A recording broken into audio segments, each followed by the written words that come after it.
हाँ त्यो खोलाको बिचमा छुडिने हो कि सुत्दैन होला पहिले बेला अशुभ नगर्नु हो साथी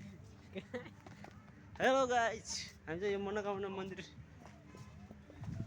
आउँदैछु है मनोकामना केवल कार प्रस्थान के रे हो हुँदैछौँ हामी मनोकामना टेबलकार पर्सन हुँदैछ हामी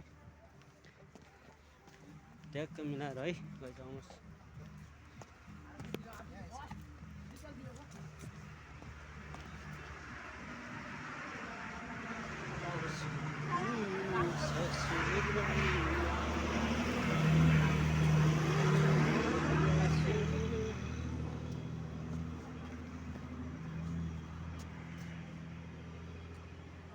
तल